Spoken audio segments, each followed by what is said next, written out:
let's call this, it's not really a meeting, it's more of a workshop, Budget Committee, Select Board meeting to go over budget items. And I guess I'll let John, we all have the outline of what departments we're going to discuss tonight. We ready to roll? So page 97, first up is the police department. We've got Jim Greeley, our sergeant, our interim chief, Chris Young here to answer some questions, talk about the budget, and obviously we've had a lot of change in this area. And so obviously if there's questions, now's a great time to start. So overall, this budget is, as a net, is down 2.6% over last year.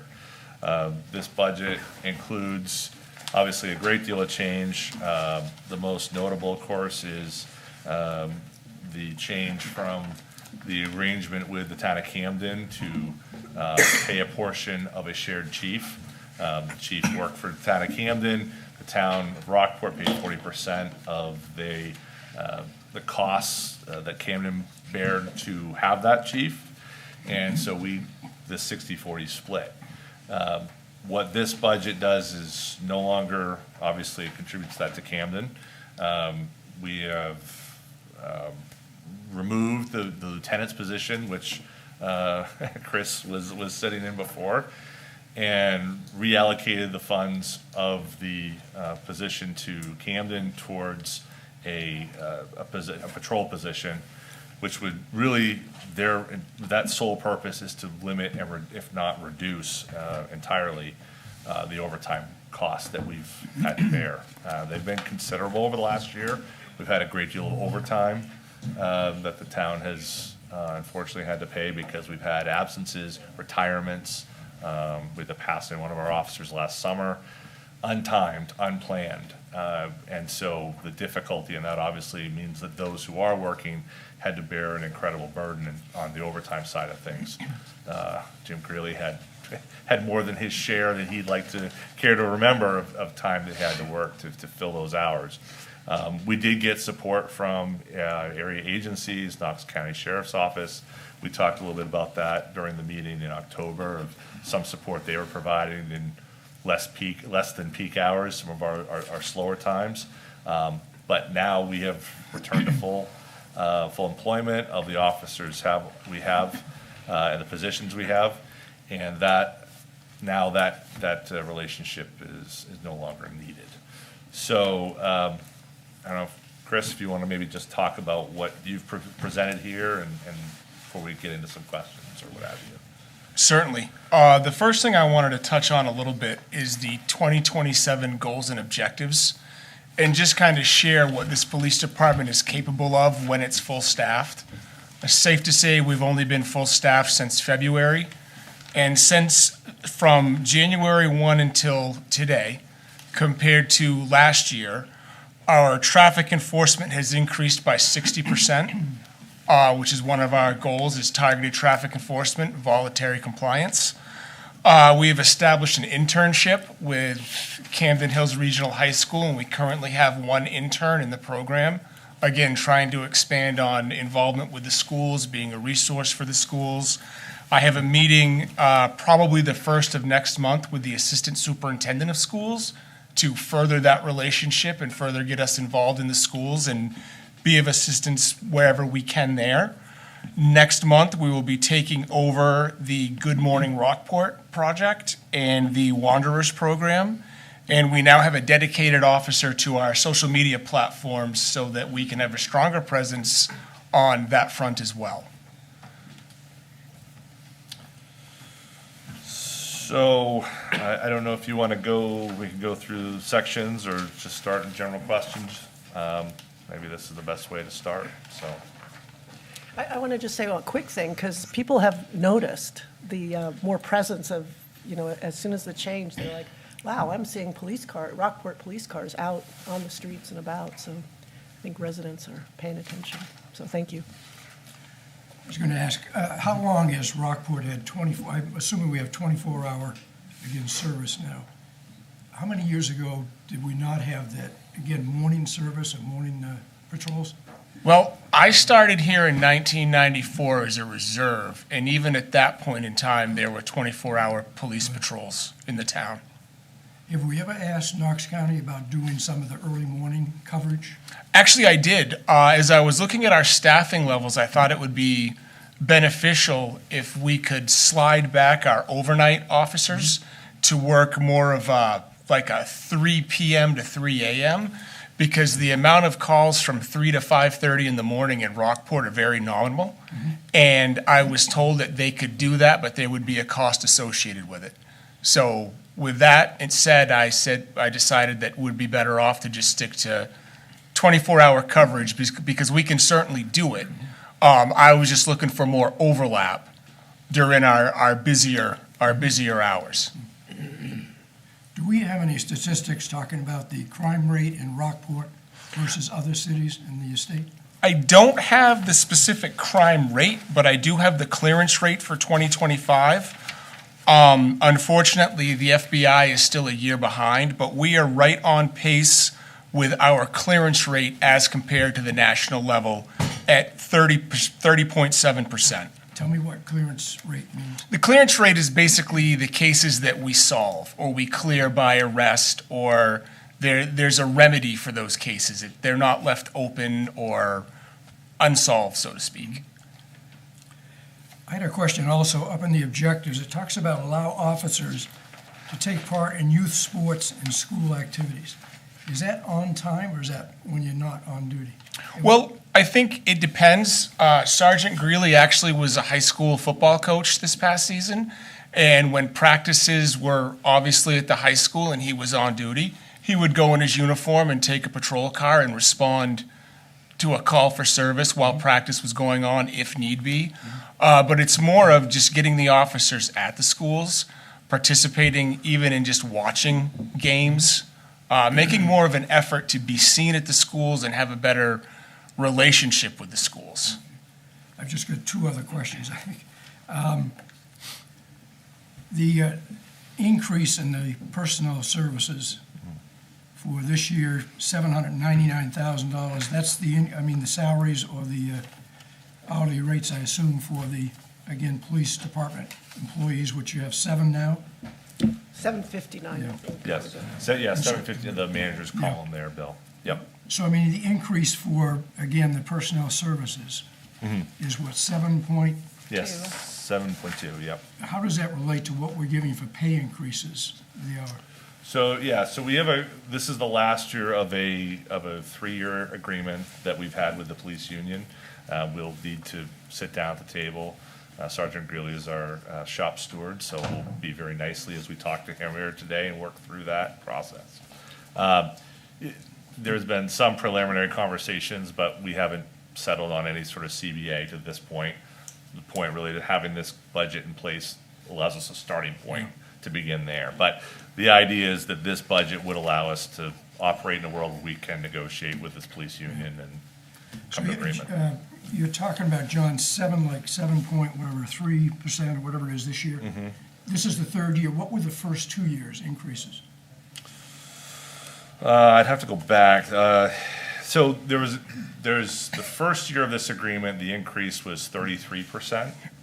That was an agreement that was reached between and largely taking into account what the costs, and we were at that point we were by far the lowest, not just in the region but on a far larger basis statewide.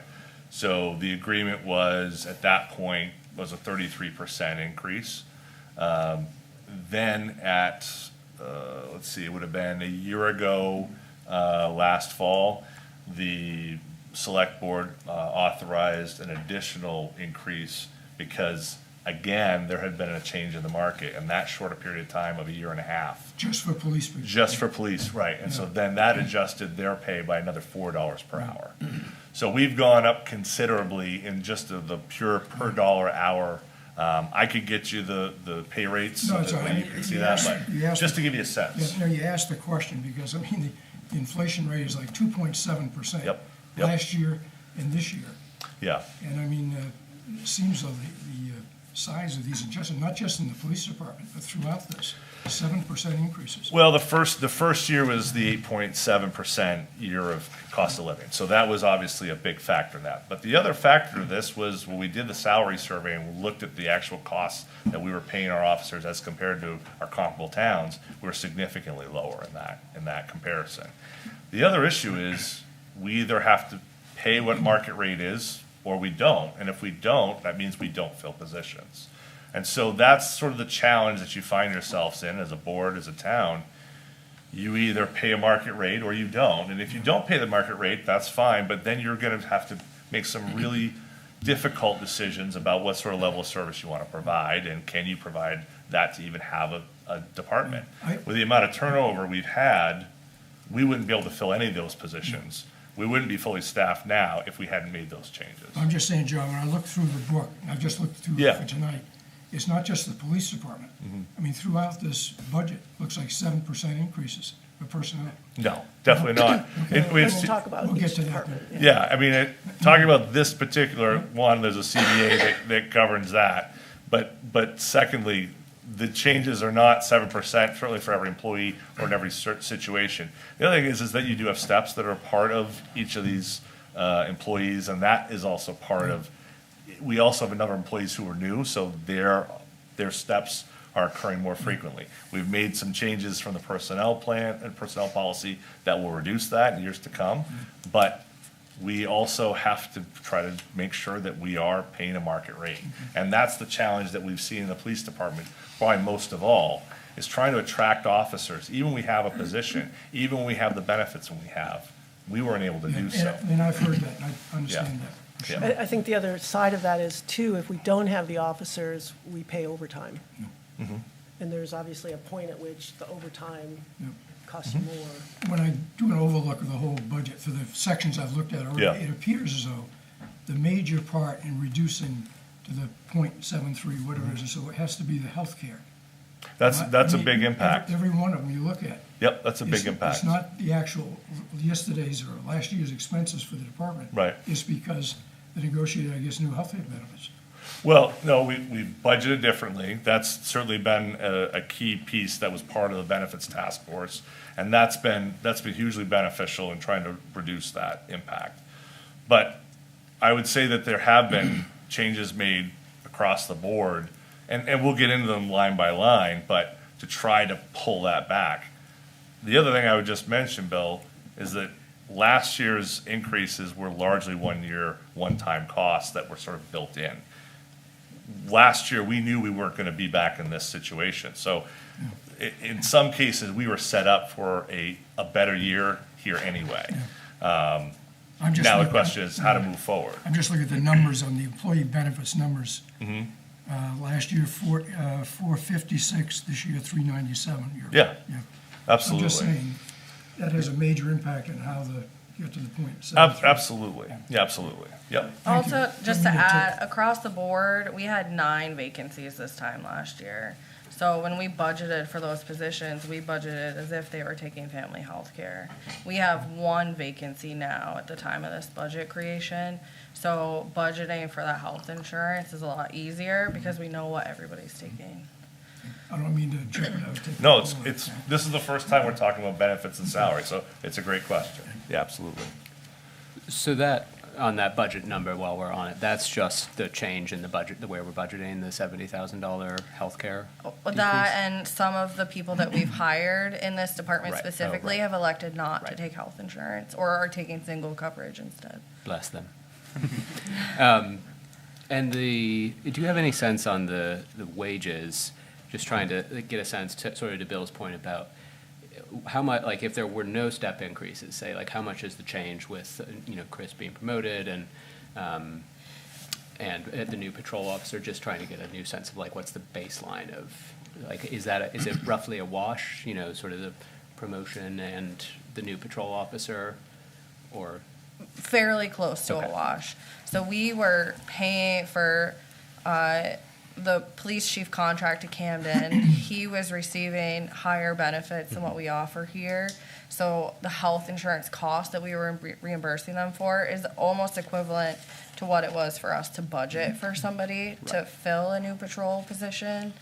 That patrol position we also did as if it's somebody that we either have to send to the academy or somebody that has recently graduated the academy. So they're more at the bottom level of the pay scale, whereas Right. the very qualified officers we have now are Right. upwards on the pay scale. Right. Great. And is that patrol officer starts it's the full year of wages in Yep. this? Okay. What's Thank the tuition at the police academy? Because we have to pick that up if we hire someone who needs to go to the police academy, right? Yeah, if we were to hire someone out of the academy, I believe the number is nearly $50,000 at this point, if, to have that buyout. If we were to have hired someone from XYZ department and they had just attended in the last year, I think it's right around 50,000. It's right around 50, yes. Yeah, For the first, I think, 2 years, and then it starts going down, Yeah. annually Yeah. at their graduation date. But if we hire somebody that has not attended the academy, it's only a few $1,000s for us to actually send them to the I academy. believe it's $4,000 is the tuition if we were to hire somebody that needed to go. Plus whatever we're paying them for man hours. Correct. Well, plus what you're paying them for man hours, and plus what you're paying them for a 16-week field training program where they're not filling When they're not shifts. on a shift. They're basically learning the job. Yes. and that's really been the secret problem that we've had is because of our staffing. We've been just either between injuries, illnesses, vacations that people need to fill. We've previously had been a town that was really attractive and trying to bring people into the profession, which is wonderful. It's so great. The problem is that when you do that and then they have to go to the academy, there's no other way to fill that time that person's shift had been without paying overtime. And so we were in this never-ending cycle of, great, we've just started this somebody, they're really excited to be in the field, we hope they'll work out, great, they'll work out, then we send them to the academy, and those 40, 50 hours that they were filling in a week, now we're paying at a time and a half rate. And so this was sort of the trend over the last 5-6 years. And so the inability to sort of stabilize that. Now with the structure that's sort of suggested here, the overlap will allow for doing that, bringing someone in who is new to the profession without having to incur dramatic overtime left and right, and plan these things out in a far better way. I had a question about staffing. So last year, I was watching that meeting, and you were sitting next to Randy, and we were talking about hiring and structuring full-time so you could kind of get off from patrolling 1 day a week and do more like the crime investigation and whatnot. Correct. So and I know we've hired people, but with Randy leaving, with the hire, and with you moving up as intern, how is that concern solved? It will be solved because the seventh person it's a hybrid position. And the first day would be a Wednesday, and that Wednesday they would be working the overnight shift. Sergeant Greeley would be the day shift sergeant, so that puts me off the road, or I still plan on working investigations when necessary. And then Thursday, that officer may come in and work 5 in the evening until 6 in the morning, or whatever the hours are, and you've got, a pretty good overlap for the entire evening. And then you also have the ability on a Friday to slide them back to cover a vacant day shift or a vacant night shift. The Thursday's a little tricky just because they're going to be dedicated to that Wednesday night shift, which is right now a dedicated overtime shift. Okay.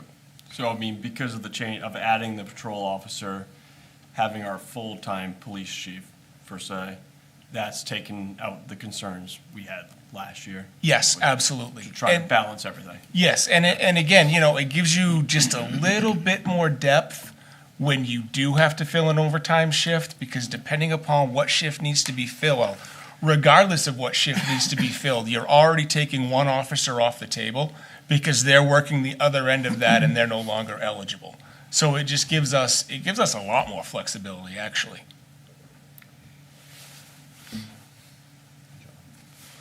I have a bunch of questions. So the org chart shows a new position, but there's no name in there. Have we filled that position at this point? We have not. Okay, so we're saying we're at full staff, but we're really not. Because we're advertising for a position. We haven't advertised. Well, No. we're expecting to. We've got a budget. If we approve a budget, then we would have a position to Okay, offer. so we aren't at full staff yet. We're, this year's for this year's budget, we're fully staffed. If this budget were approved, we would have one additional position. Okay, that's my confusion. Yeah. So, drilling down a little bit, major accomplishments, there's a phrase in here that I'm like, what does that mean? That we had creative measures to attract, what creative measures? That's a kind of phrase that. to me Sign-on is- bonus. Sign-on bonus. Yeah. Okay. Yep. All right, thank you. And then, moving on, there's a orphan in here called, it just says increase officer safety. Is that a goal, or is that, it's right under the goals and objectives, under number 2. Is that a separate goal and objective? No, it's talking with, or talking about just developing partnerships with other agencies, with the sheriff's office, with continuing relationships with Camden PD, with Rockland PD, just to make sure that on those occasions, certainly where we only have one officer working, that that officer has adequate backup when and if necessary. And it's also talking about, it can also go back to, again, if we add that position, it gives us a little bit more depth, so we don't have to worry about burning out our officers. I can certainly tell you that it was a very, very long fall with 3 of us working, and it would just, again, the depth, I think, is very important. Yeah, okay, I just wanted to, it just felt oddly phrased, I guess. Moving further down, the number of traffic offenses, is it just me, or what happened in 2025 that doubled the number of traffic offenses? Is it under the performance measures, it goes from like running along 100, 155, 218, then it spikes to 460. Did we just have a lot of crazy Doesn't that go driving? back to COVID where we kind of went in the mindset of not doing as much traffic stops? I don't know. That's my question. It just seems like to jump out at me.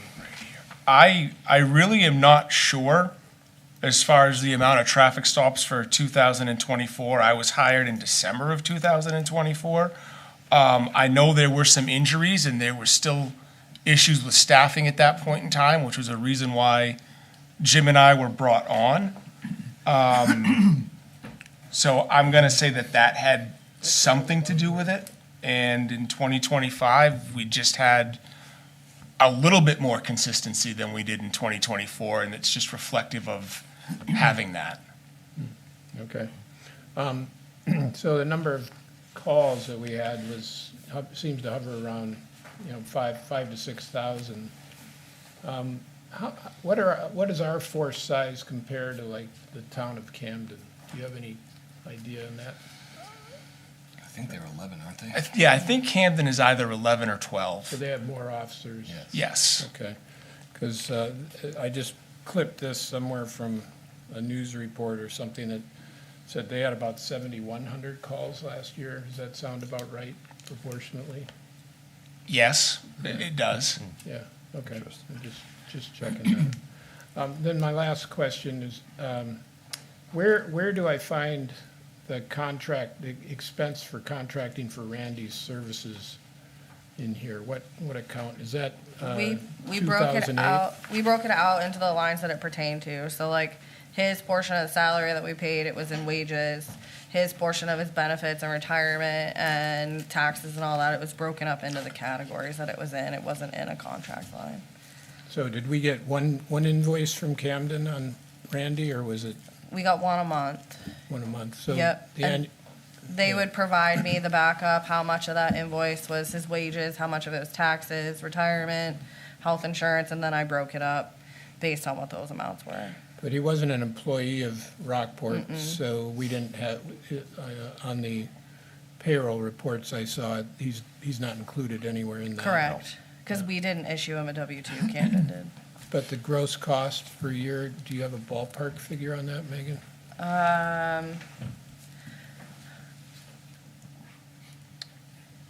I can tell you what the cost would have been this year.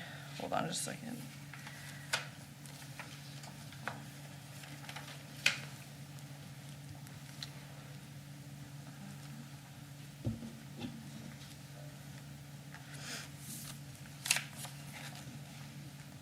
You don't need to give me exact, I'm just looking for, Well, the last time I gave this number, I was off, so I just want to make sure that. So total wages, benefits, health insurance, all that, this year we would have paid just about $82,000 to Camden. so is it fair to say that the bulk of the reduction in the police department is because we no longer have that expense that we're carrying? That, and for our new patrol position, instead of budgeting family coverage, I budgeted for single coverage. Okay.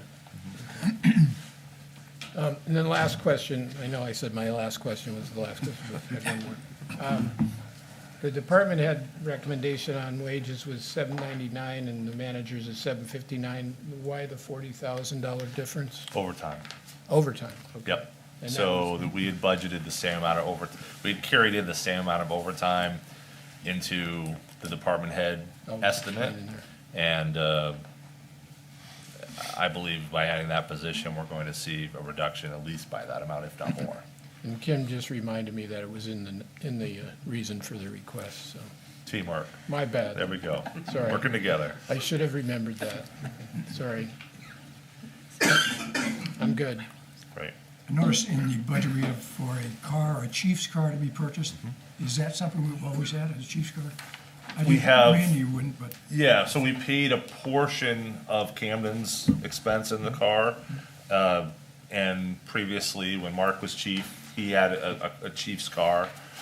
This would obviously have to be a new purchase because it's been a number of years since we had a vehicle.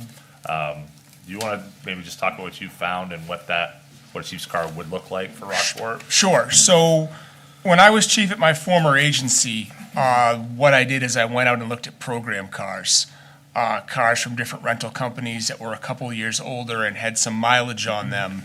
And basically, what we're looking at is roughly a 2023 Ford Explorer with 29,000 miles is $32,500.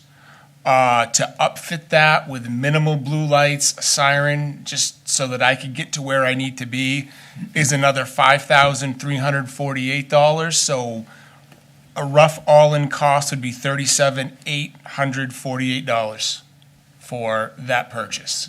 I absolutely 100% do not need a brand-new car. The one that I had with my former agency, I got 3 years out of it, and the chief that took my place got another 3 years out of it. So what cruiser, that wouldn't be a cruiser, that would be the chief's car. So that's not in the replacement schedule.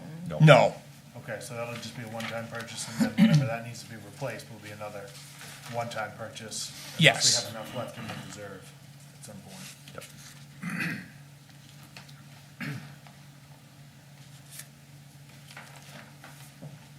So if I'm just trying to do the math, on the graph, on the performance measures for the overtime per officer, is that from fiscal year 25, and I know 26 is done, so that's just year to date, but, what page you on? 98. The 37 and change, almost 38,000 per officer, that's not for the 6 officers, right? That was just for. That was for the ones that were working. So the three. We had essentially 3 that were working. Okay, so that's just for the 3 that are working, so we, 3 multiplied by that, so we're at, 120 or so, not 6 multiplied by that. Right. So when we're cutting, when you dropped from department head down to managers, town manager's budget for 40 grand, that 40 was One officer. was of, the 120 or so that is. Well, last year we budgeted 80 for overtime. Because we had so many vacant positions, we were able to allocate the money that we would have spent in regular time towards the overtime budget, so we didn't increase it. when we did this budget, and then John decreased the original 80 to 40. So we still have, in your town manager budget, you Yeah. still have 40,000 built in for Right, overtime. right, because there are times when you do have, you know, the oddball, and you don't wanna beat yourself so close to the penny that, Yeah, right. you know, you don't have enough in that line. And But that's, we haven't spent 40, I don't think, in the time I've been here. But- that's overall overtime, not per officer. Right, the 40, So there's only $40,000 in Right. overtime, Right, not, Department-wide. right. not 120. Looks like the year-to-date run rate is pretty similar to fiscal '25. Is that tapering down now? Is that just timing of hires or? Yeah, we had 2 new hires between December and January. So that so you should expect it for the back half of this year to Right. come down. Great. Absolutely. Excellent. We hope so.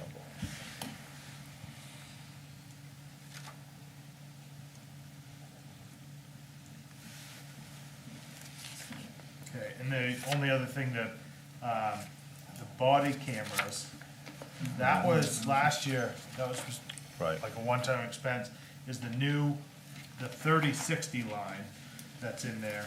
Yep, 9,000? yep. So that's 9,000 going forward, right? Yeah, I guess So the it looks like we have subsequent a years are contract still that payment. 9,000. Until they have to be replaced. Okay, and then when they get What is the replaced nine, again- what's the 9,000? It's like the service contract, so we did a lease agreement with Axiom, Motorola, and we paid a slightly larger portion, well, double upfront, and then they make your payments out for the next 5 years, for the useful life of the equipment, and then we'll have to upgrade it. So is that enough to cover the added patrol position also? Or is that line gonna need to increase to sustain enough body cameras? We would need one more camera. Okay, so theoretically, that line item should go up. Yes, that was an oversight. Okay, and then that Deergo Safety is a continuing ed program for, police officers that just, it's Yeah, like training and safety. Is Yep. that an annual thing? it's an annual thing. They do all of the policy updates as they come in from the Maine Chiefs or the Maine Criminal Justice Academy. They also provide all of the online training. A majority of that training is mandated by the academy for us to maintain certifications. They're kind of the only game in town. Yeah. How were we covering that before? I honestly don't know. I don't know where that was coming from. Okay. Yeah, I think the only other concern I have, just back to the benefits again, that is gonna show up in probably every department, but Yep. most of it is that we're more or less more accurately budgeting for our benefits, but where we've over budgeted last year, that means more money ends up in our unassigned fund balance, right? If we're coming in under. The proposal is to take that money, because we budgeted a 10% increase in our health insurance rates for this fiscal year. They came in at a 9%. So the thought was to take that difference and start You're talking about health 1% insurance. difference. Yep, take that and start a health insurance reserve account, so that if we have a vacant position, budgeted at single coverage, but the person we hire takes family coverage, we can take from that reserve and make up the difference, instead of budgeting for the higher and them taking the lower. So I think yes, the Well, 1%. I guess- Yes, it's the 1%, but it's also how we're budgeting. I think It's a Right. Clay's asking about, if we budgeted everyone for family last year, that's a Right. lot more than 1%. So where's that funds? All of that will go, so any money that's left in the health insurance lines will be the seed funds for this health insurance reserve account. Do we Okay, know so what that that's not number is? going to- I don't know. That's not gonna go into the unassigned fund balance at the audit, after the No. audit at the end of the year? No, well, we'll make that transfer before the audit happens. Okay. That's how the benefits task force group talked about being able to, instead of more conservatively budgeting for health insurance based on what they might take, to reduce that to what the lowest amount would be for the employer, and then supplementing that with the reserve so that we could cover it. Okay, so in prior years, had that, I guess, this coming year would go into the seed fund, but in prior years, that would have ended up in the unassigned fund balance then, Yes. right? If we were over Yep. budgeting for that. That's right. Yep. So I guess my worry is if we take that seed fund and we're putting that much, you know, what's that gonna be? $100,000 or more across the books. That'll be that much less. We end up, I guess, in the unassigned fund balance, although we're still budgeting theoretically that much less too. The hope is too that instead of like, so this year we budgeted 9% increase for health insurance, where if we didn't have this reserve account, I probably would have recommended closer to the 10.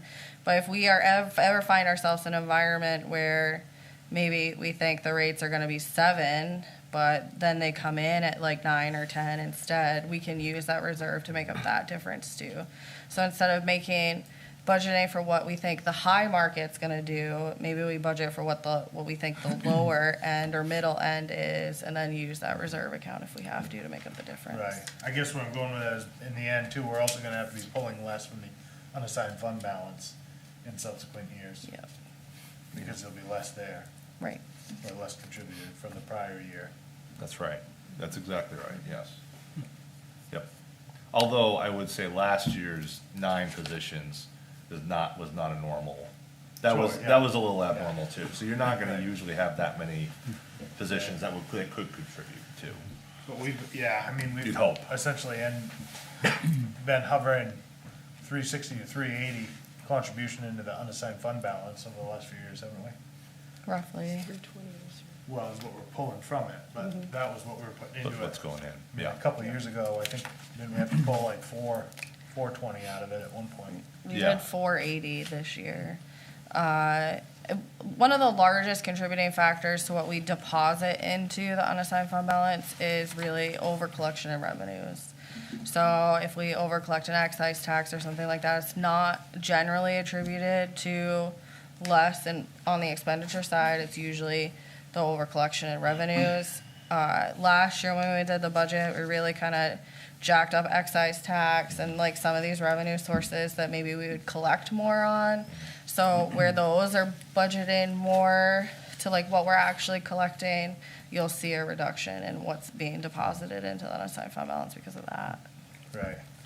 more so than on the expense side. Have you done any, on the unassigned fund, or not unassigned fund, the reserve account for the healthcare, have we done like an exposure analysis for like what's our total like how much would we need to draw out of there if the worst should happen or something, just so we have kind of an idea of like how much should be in that account? I haven't really done that yet, only because we have one vacancy Right. going through this budget process. Like, if we had several vacancies, then certainly that would make me more nervous to make sure that we are putting in what Right. we need to cover that. But I guess that's my question about this year. We're going to seed it with sort of a significant over budget last year. So there's a chance maybe we'd be putting too much in that account, and some of it should go to the unassigned fund. So just sorry, not a police No, I thing. think That's a fine. good point. No. Yeah. We could do that, or we could use it to offset next year's rate increases, not Right. 27, but 28. I think a number that would probably clarify what Clay's going for is like, we can't really go off last year's number because we're not fully through it. But can we go back and get a number, like, we know that we spent 318.89 in 24, 25. So what did we budget for 24, 25? And how much of that money went, I mean, it went somewhere different, but now we know that difference is gonna go to the seed money. We could do that, but we had a lot of vacancies that year, so I'm not sure that that would show like an accurate picture. Like, if I compared what we budgeted to exactly what we spent with all the vacancies that we had, I don't think that you'd get like a true, sure, we could figure out how much went into unassigned fund balance, Right. but I don't think you'd get a true like estimate of what that actual cost would have been. Okay, I had a question in general that you've got, where did it go? gasoline at 16,000.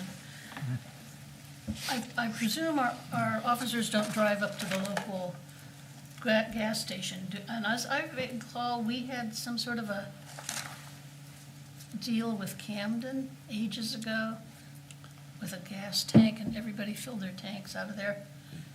Yeah, there had been an agreement with Camden, but more recently, we've been using Maritime, the Maritime Farms right there at the town line, Oh, okay. and charging back the amounts. So, Okay. Camden actually decommissioned their gas tanks. I'm sorry? Camden decommissioned their gas tanks. Oh, okay. So they go to the store as well. And the same with the diesel fuel for the public works? so we have our own diesel, we have, Rockport has its own diesel fuel depot that we have for our vehicles. Okay. Yeah, but the other thing I would mention, just since you brought up gasoline, this number is a lagging number, so our billing isn't caught up to where we are year-to-date, so I don't Considering- expect we'll spend $8,600 on gas this year. Well, considering Just the price to of be fair. gasoline at the local station went up 50 cents in a week. All the more reason, there you go, I sure. was just a little concerned as to where we're getting it. Yep, indeed, indeed. Okay. Any other questions? Do folks want to have a discussion about this department and this budget? And, I think our hope is that after we discuss and get our questions answered after each department, that we get some feedback and understanding of concerns, line items, additional information you want, so we can sort of say, boom, done. That department's done, we can move on to the next department. Denise, I might have one more question. Okay. Congratulations, Chris, on your new position. Thank you. Question for you. You get a call from John Duke. He says, come over to my office tomorrow morning. I want to talk to you. He says, I've been directed by the select board to decrease the budget for the police department by 5%. And he's saying, what can we do in your area and everything here without jeopardizing the safety of the people in Rockport? What are those areas that if you had to say, in this case, it's like $68,000 out of your budget, where would you look to try and get that number down? This is not a gotcha question, just interested. Well, I mean, certainly the first place you look is operations. But $68,000 will empty our operations budget. So at that point in time, you're talking about an officer. So that's the only way is just to reduce the number of people you're going to have in your staff. For that amount of money, that would be the only thing that I could think of off the top of my head. That's 5% of what your budget is for next year. Where I was- Or a lot of parking tickets. I mean, really, in all my experience as an administrator of law enforcement, the operational side of a police budget is very small. It's the personnel that's the larger side. So when you get to a point where you need to cut that amount of money, it's just not there in operations. And what's changed with, we had the opportunity to have Knox County kind of cover certain hours for us last year because of staffing. What's changed with that relationship if we wanted to reduce overtime, reduce coverage? So the first thing I will say is when we were in dire straits, the sheriff's office was very grateful in the amount of help that they gave us. As I tried to explain earlier, when I was looking at the staffing, one of the things that came to mind was for us to stop our patrols at 3 a.m. until 5:30 in the morning and see if the sheriff's office would cover those with their existing staff. And I was told that would come with a price tag. So, What caused that change? Do you I- is it just assumptions at that point? yeah, no, and I didn't ask. I really didn't dive any deeper because it wasn't necessary. It was just a luxury. So it was just okay, thank you, and we'll go back to the 24-hour coverage. Okay. I have a question. So Clay had asked about the body cameras, so what does it cost for one more?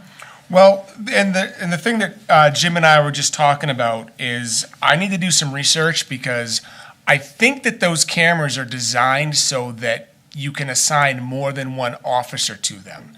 And if that is the case, then they would be zero cost. Okay. And in that scenario, though, looking at the expenses, I mean, that scenario would kind of carry all the way down through additional costs in uniforms, additional costs in cell phone stipend, stuff like that, with that additional officer? Or is that already built in? No, that's built in. That's That, already built yeah, in, that's okay. fine. If we got the additional officer, we have the line items to support bringing that person on board. Okay. What do we do, like, right now, what vehicle are you using? One of the cruisers? Yes. So what, Well, I say that, I'm sorry, I didn't mean to interrupt. no, that's all right. I'm not taking it home. I'm driving Well, my yeah. personal vehicle During back work and forth, but during work hours, yes.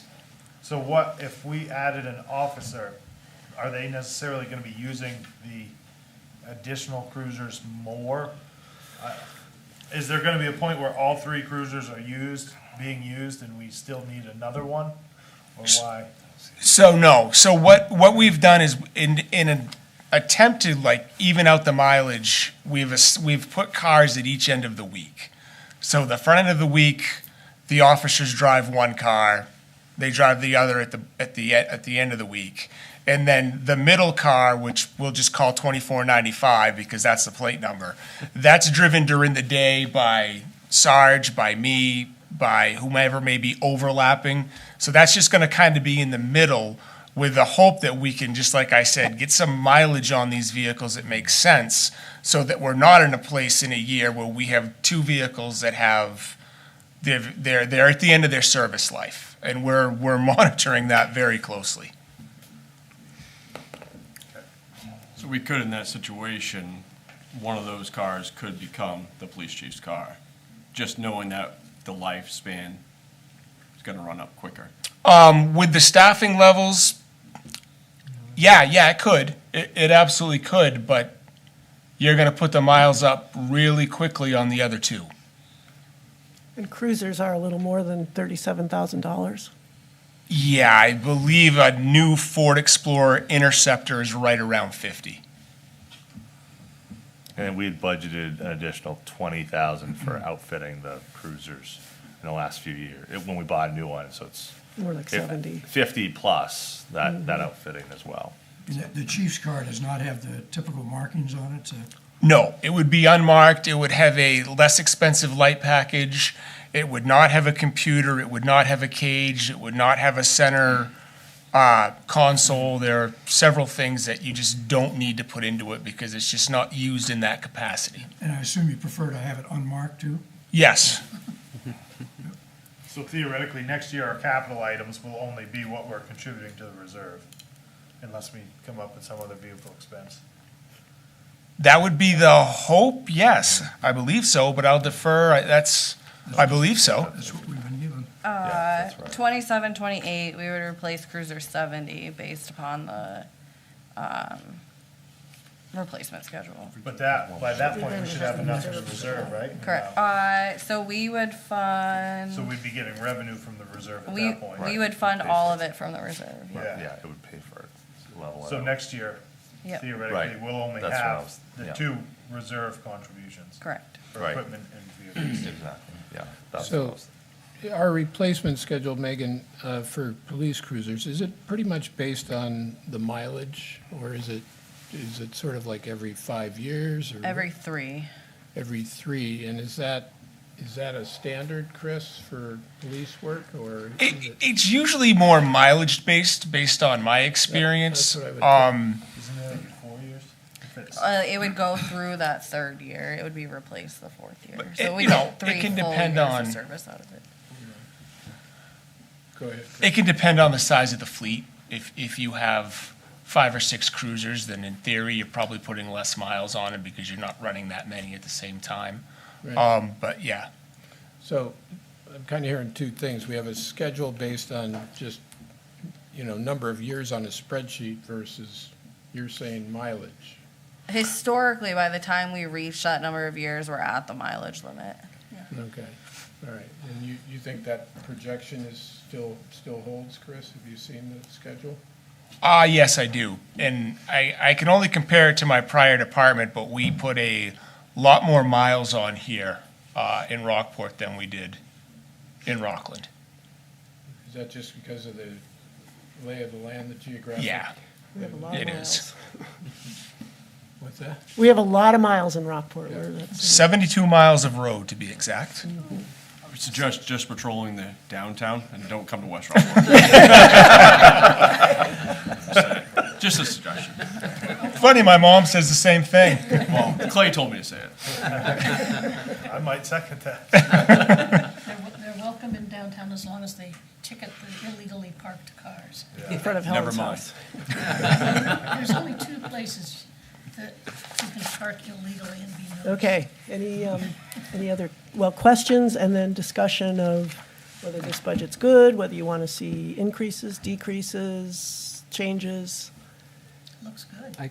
It does look really good, and congrats again. The last question, to pull on the old thread that Bill started, and Craig was asking about with, interlocal or the county, that's, if we didn't have a new patrol officer, is that something the county could fill? Like, is that an approach to say, get closer to Bill's 5% number, or is that something you looked at or considered?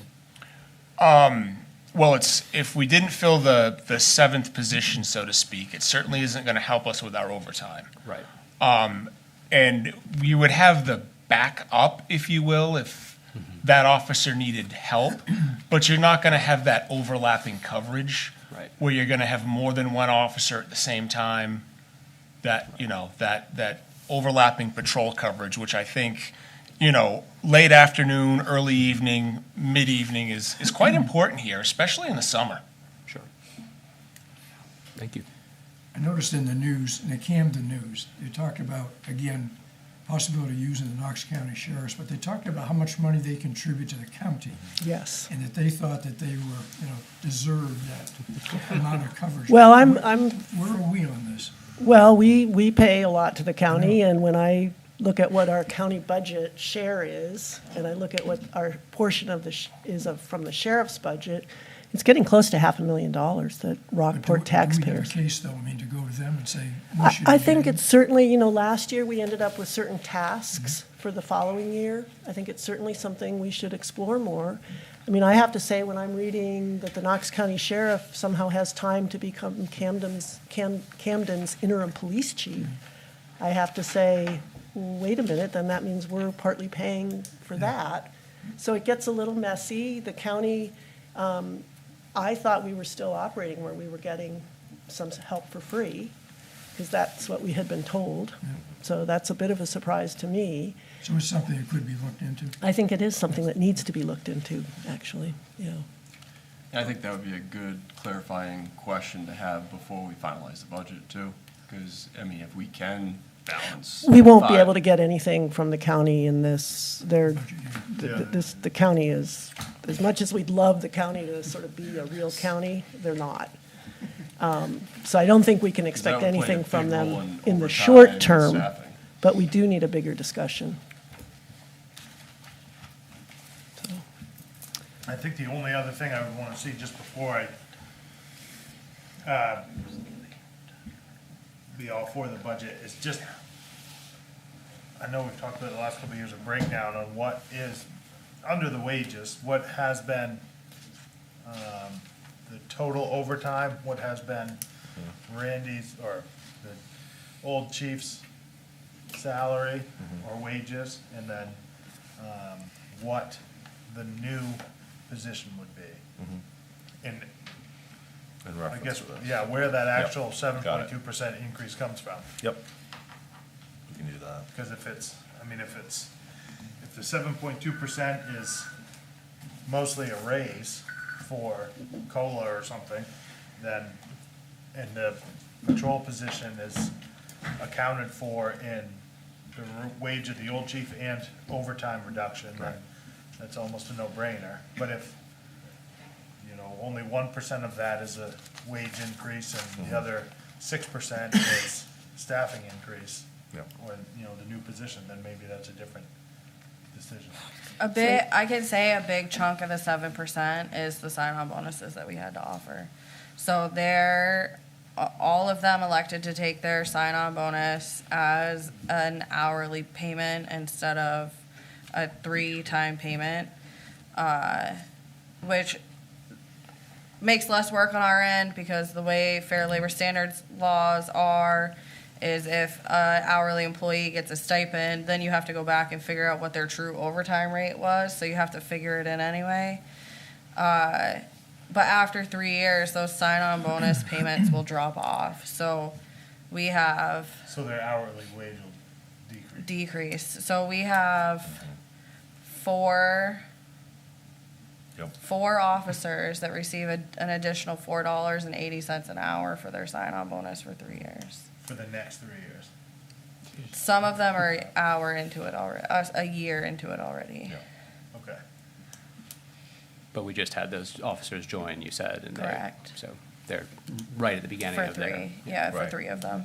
So we're probably gonna have the same discussion with each department when we look at the increase in the, This is the only department that had the sign-on bonus effect. No other yeah, departments had what that. I meant is the, So it sounds like with the kinds of numbers you're talking about, Megan, and, you know, we'll get the actual numbers, but that it's likely that it is a wash.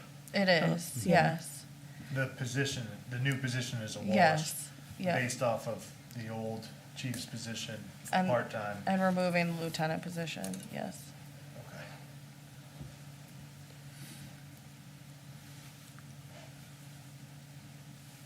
And technically, it's like Well, we've half a got some position, time for this. right? That we're adding. Right, Yeah. correct. Yeah. And then with the reduction in overtime, Yeah, right. and that position is being paid quite a bit less than what we were paying that chief, obviously. Because they're at the bottom of the wage scale. Okay, so we'll get that information, but it sounds, and I'm not trying to prejudge but it sounds like people are generally okay with this police budget as presented. how have we, excuse me, how have we done this in the past, Denise? I haven't been on the budget committee in a number of years. Do we go around and take a vote, or what do we do here as far as approving or not approving? I mean, it would be great if we could take a vote, but, I mean, I think that, I don't know what what we've done. and I see Craig sort of I thought, concerned. yeah, I thought we were gonna go through the whole process, the 4 nights. and Yeah, I then think the what we're budget trying to committee would do meet. is corral the issues so that because if you wait till you get to the fourth night, but then the meeting after the fourth night, if you're starting all over and you go through each department, if you can know now, as we've discussed things, if people are generally okay with the budget, okay with the proposals in here for this particular department, it allows us to move on. Maybe that's better than just voting. If we don't have Yeah. objections now, it still means we can come back later if we see something that comes up. If something comes up. Yeah. Is this technically a workshop or a meeting? If it was a I workshop. know, I You waffled can't when take a vote, Yeah. but we can give you a straw vote. We'll just see if there's any objections from anybody in the budget committee at this point. Yeah, does anybody on the budget committee have an objection to the police department budget as presented? No, I just want to get more information on what that wage Fair is, enough. just to Yep, just to actually get it in confirm. black and white. I Yep. mean, I think the position is gonna end up clearly justified, but this is not a one-time expense, this is gonna be an every year expense going forward, and Mm-hmm. it's far easier to add a position in than it is to get rid of a position down the road, so. Yep. I just wanna do our very due diligence before we add a position. Yep. Not that I'm against it, I just wanna make sure we're all for it. And I feel like the only 2 recommendations that could be made here is the position and the chief's car. Like, everything else is, I mean, Yeah. you Pretty you baked need. in, yeah. So I think those are the only 2 recommendations that would come on the 5th meeting with the budget committee.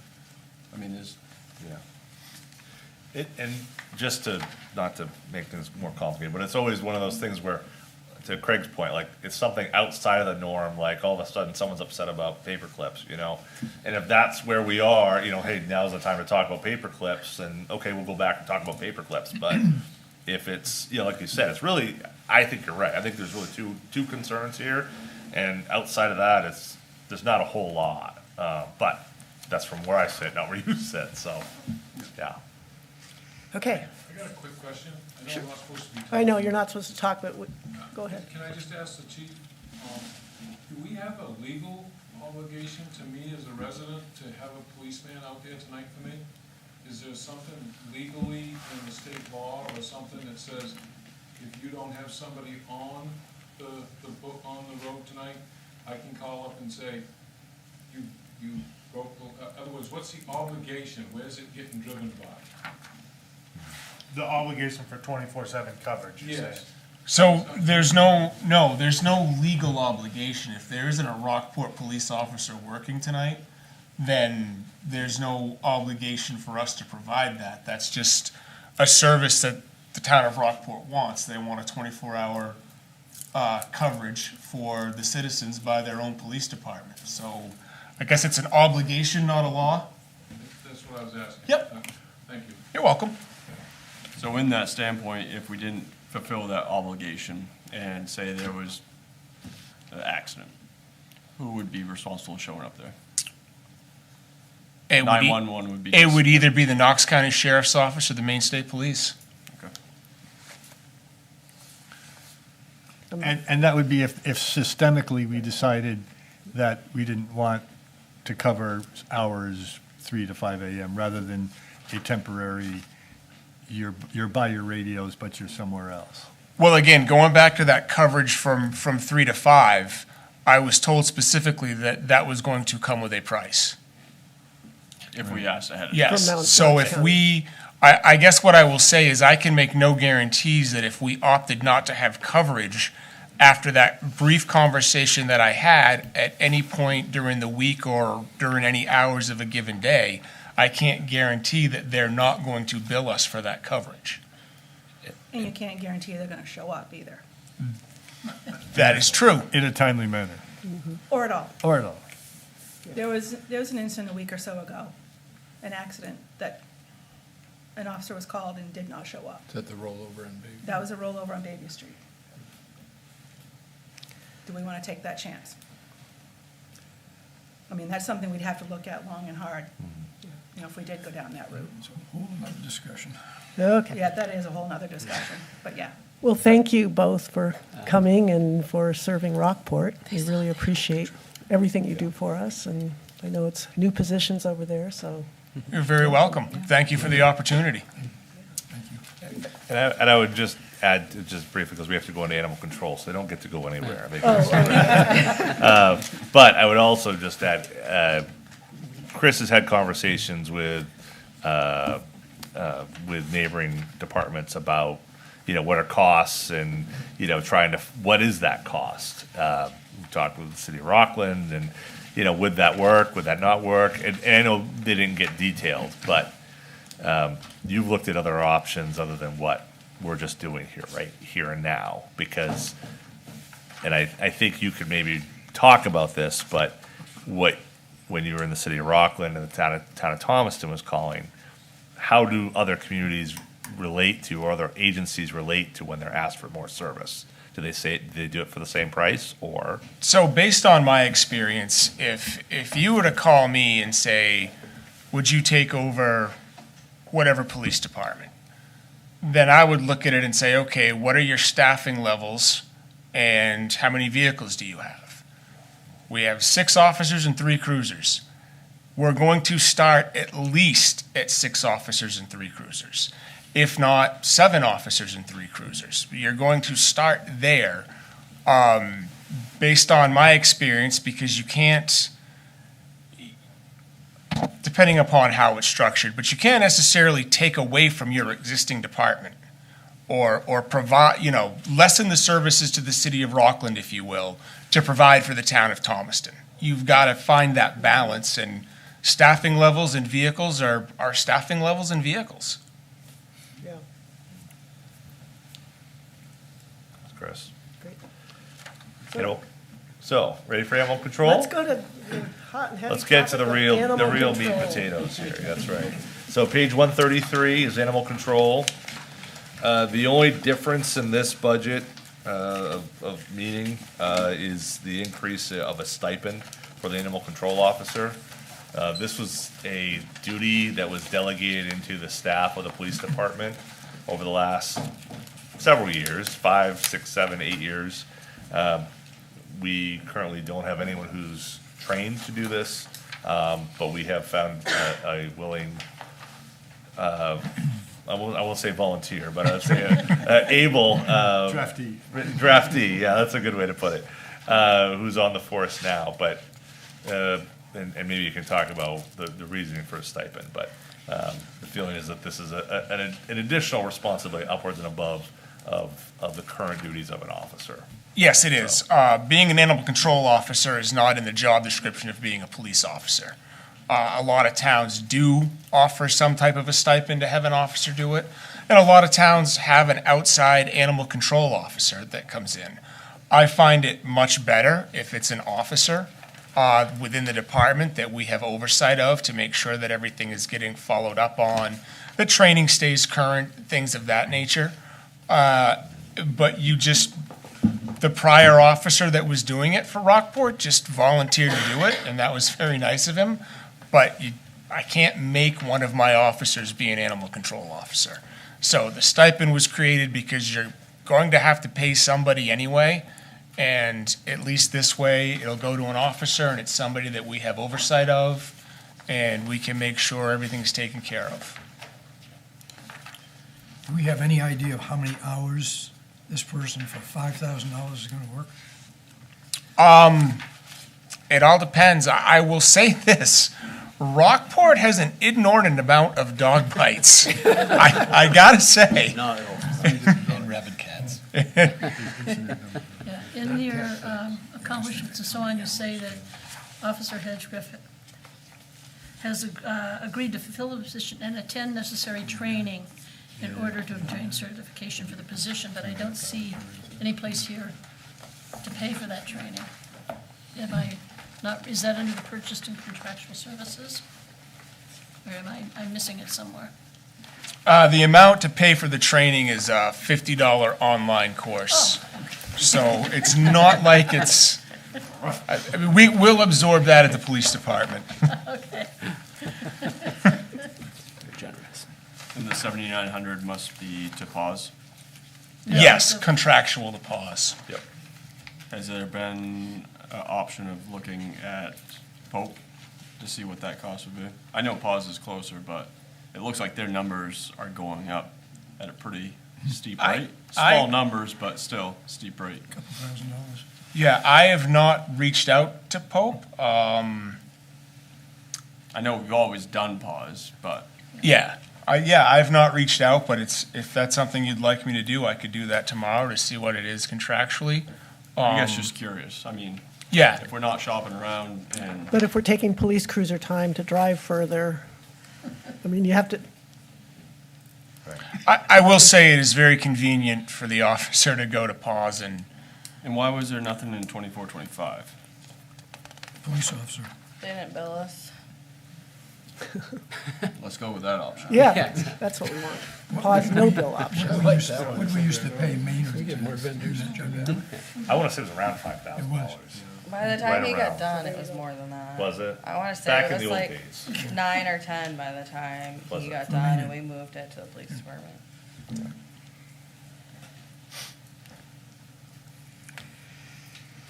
Any other animal control questions that are biting at you? Sorry, I had to, sorry, my apologies. Salivating about that. So are we okay with this, or are we? Thumbs up. Okay, Straw thumbs up. so next up, we have the public safety building, which is page 195. So this is the building budget. Chris Young and definitely not Jason Peasley over there. This budget is up 0.3% net, $144.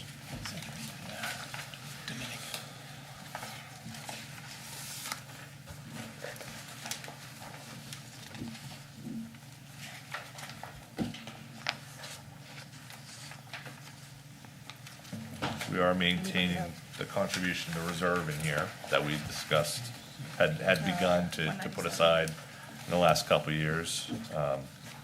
And the bigger issue with this building is going to be a capital improvement discussion later, not this year. Right, right.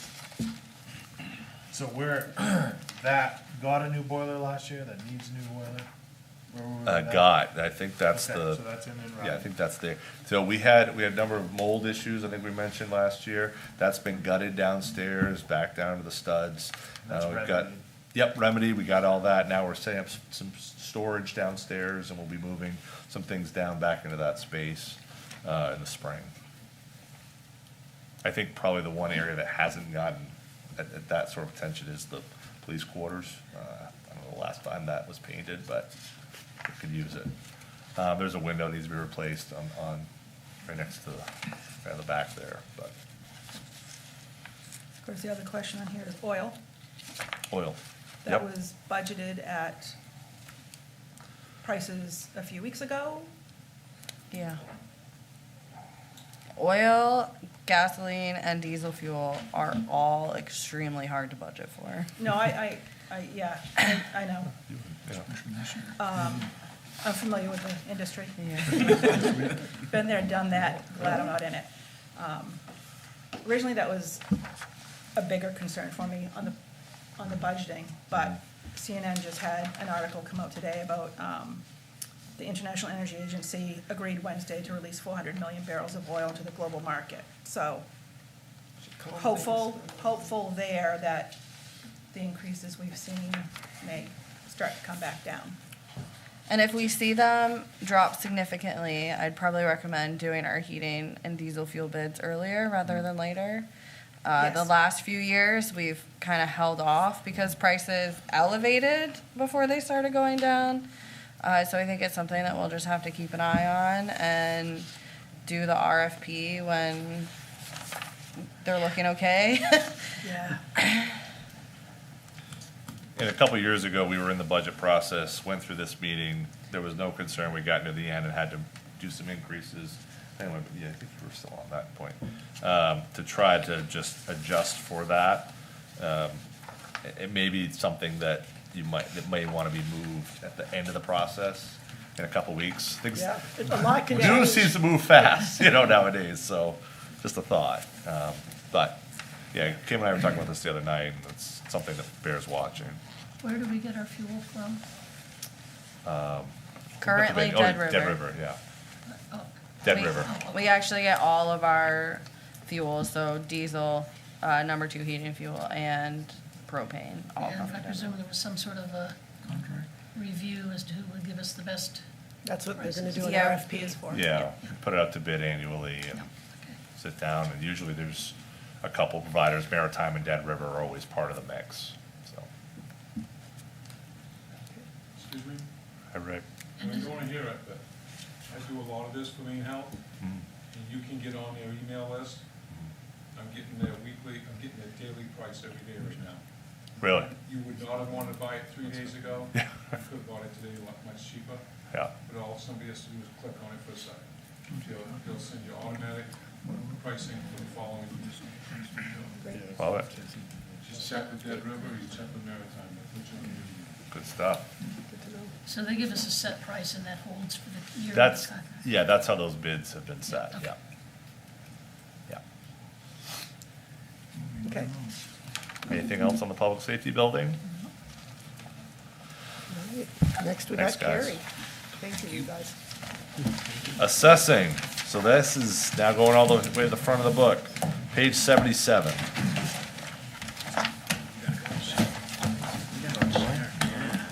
Hey, Carrie. All right.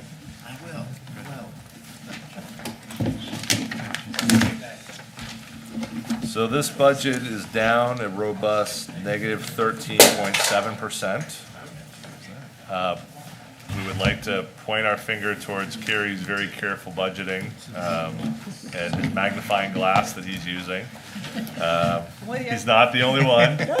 So, Thank you, Kim. Anyway, obviously, the biggest change here is that we've completed the payments for this, the existing budget year is the last year of the property revaluation payments. So there's no need to budget for that in the coming year.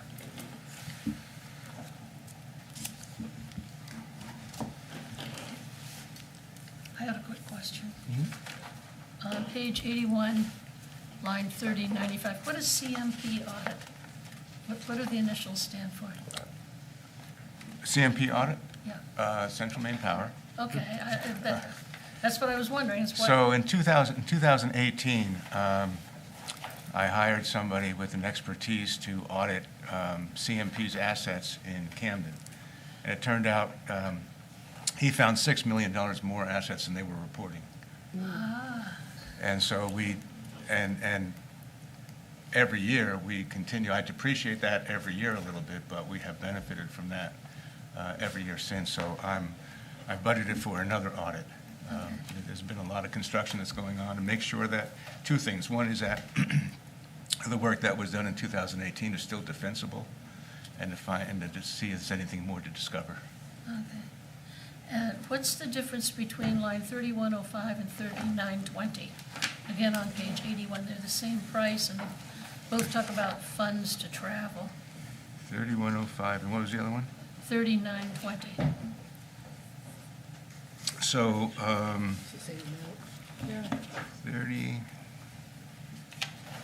so I'll tell you what, I'll tell you what they are, but I'll have to figure out where the division is. So one is for mileage and lodging, and another would be for admission to conferences and something else. Let me see. Looks like it's a typo on that. I knew I'd need this. Is that a typo on It's suspiciously the supporting information identical page? Because amount. on 3105 on travel. 3105, lodging and No, I'm sorry. mileage and parking. I was looking at the And wrong number, sorry. Didn't have my magnifying glass. 39, training and education. So that's for the coursework and the admission to conferences. Okay, but then you just have, it's just, It's just divided up into two categories. right, but yeah. it's just that Was it just they're the divided same in half? price. It worked out. Okay, that's what I said. So on page 78, excuse me, on that chart where it said capital outlay, is that what you were just referring to? What number, Bill? On page 78, the budget summary on capital outlay, and nothing in there for this next year. Is that because of what you just mentioned as far as The the revale. appraisal? Yeah. That's right. Back to the wages, Yeah, I was gonna say, just to follow up. 7.4% wage increase. Right, and so again, we have employees who have recently started, those steps also hit at the same time. So we have, in this area, we also have, Carrie's is, just to reset the table for everybody. Carrie we have a contract with the town of Camden for them to provide assessing services to us through the form of Carrie. Carrie is our assessor. Carrie oversees a full-time employee, assessing clerk, who is full-time and an employee. So when you see assessing wages, that's that position. And then benefits outline. The Camden Just to number correct is you, under she's line an- 3060. She's an assistant assessor, not a clerk. Sorry, that's Yeah. right, we've Yeah. upgraded that, yes. So where is the expense that we paid, where's the charges from Camden in here? 3060. Yep, Again, what? line 3060, Professional professional services. services. Okay. Yep, And that it's full benefits and everything, that covers everything. that portion of it, Yes. yes. Right, yeah. Yeah, our portion of that, yeah. So everything on 2006 and 25, 76, I mean, the total is all the assistant assessor. So I think I can do the math on the 7.4, that'd be a 5% step and a 2.4% COLA? It's 2.8% 2.8. COLA, and then 3% Oh. step. I see. So- I thought right. COLA was 3.1, no? 2.8 is what we use. 2.8. Does that, because we had in the task force, we had 5% for Yep. in the personnel, and this is reflective of the new shift. Correct. to The new, Yeah. the new Okay. steps, Yep. that's right. So it would have been X% higher if Right. we had not made that change. Now, again, just to reiterate that, and so the work of the task force is incorporated into this document. We talked a little bit about the how to handle the reserve and all that. The actual changes to the policy document will come after, but the idea is really to incorporate the money and the actual change in budget here, and then the board will get that full policy document once we get to the end, and put that into words, into the actual policy. And for all these positions, the cost of living adjustment will happen July 1st. For their step increases, it's based on their anniversary date. So wherever that falls. So it's not a true, like, Full. all at once. So is that why you're never going to see a perfect Correct, match of the numbers? correct. But are you saying we have an automatic wage increase for the employees across the board? So the policy, yeah, personnel policy as it sits right now is that we use the social security cost of living, 2.8% this year. And then there is also a step plan for the employees that on an interval previously was, I think, 1, 2, 3, 5. 10, 15. Yes. And that on those steps, they would receive a 5% increase on top of. Each Yes, goal in those instances. Basically mirroring what most CBAs, most union contracts have. What the work of the benefits task force was to change that structure and to have it mirror what the police union's structure would be, because obviously, the more similarities we have among those in terms of timing, the easier it is for the finance office to handle. But secondly, to reduce that amount from 5% to 3%. So effectively, something that's more akin to what an inflationary rate would be. I had a two-part question based on that. Is that document accessible to the select board and the budget committee? The personnel policy? Yeah. Oh, yeah. Oh, yeah. It's probably on the website, I don't know. It's not on the May not be website, there. but yes, There's I nothing. can send it out to copy to everybody. Yeah. It has been copies of the budget in the past. That would but be we're trying to helpful. cut down costs, so. Yeah, I mean, that would be helpful, and then the other part, kind of skipped ahead. that With I'll the get- caveat that we did discuss changes to be made to it, and what we currently Yeah. have does not reflect those changes. And I'm sure it's in the document, but is there any sort of performance review on that step, or is it just automatic? No, that's really, it's about just an longevity. anniversary date. Like most union agreements, it's about longevity, so, yeah. But do all town employees have an annual evaluation?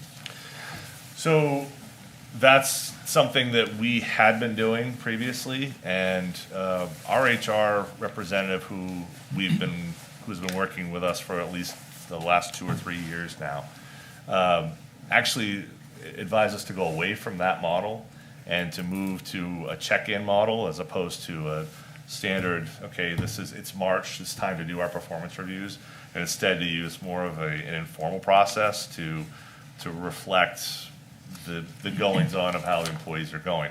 Honestly, I mean, the one thing not to get too deep into this world here, but,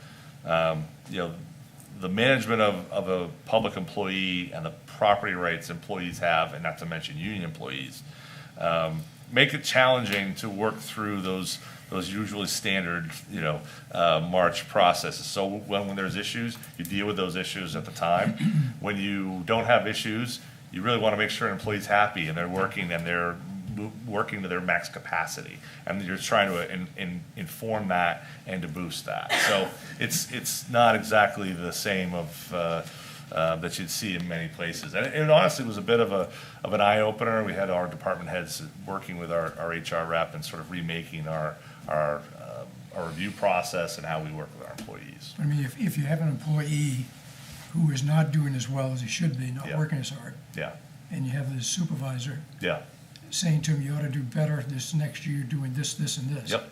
If he doesn't do this, this, and this, what happens? they get written up. That's how, I mean, then you're in a process. Do you do a performance improvement plan? Do you meet with them weekly? Do you have, do you counsel them through it? Do they need to get training? Do they need to be able to learn a skill? But ultimately, they have to meet the standards of the job, regardless of what department or wherever they And if they are. don't, they're fired, or?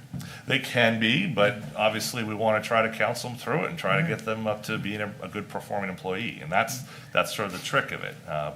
You don't want to have to fire anybody, but also to fire a public employee is not exactly an easy process. They do have property rights in that job.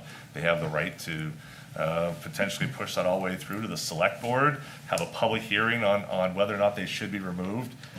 It's not a pretty process, and that's why in a lot of municipalities, they go through hoops to when an employee is removed or has to be removed. It's never a clean, simple, easy process. So it's tough. You hire very carefully. You do hire carefully, yeah. The town manager also does reserve the right to delay a step increase if needed. We've done that. Okay, that's good. For individuals or the whole class? For individuals. We've done it for individuals, but yeah. It, obviously, it would be in a pretty extraordinary circumstance, but, look, there are good employees and there are bad employees in every walk of life, and when we're dealing with somebody who needs improvement, that's something that the department head is heavily engaged in, and I'm engaged in, probably our HR rep, sometimes even our law attorney is engaged in. It doesn't happen all the time, thankfully. We've got good people who work for us, and they want to do what's right. Does it always happen? No. Sometimes you have to, deal with it, but that's how it works.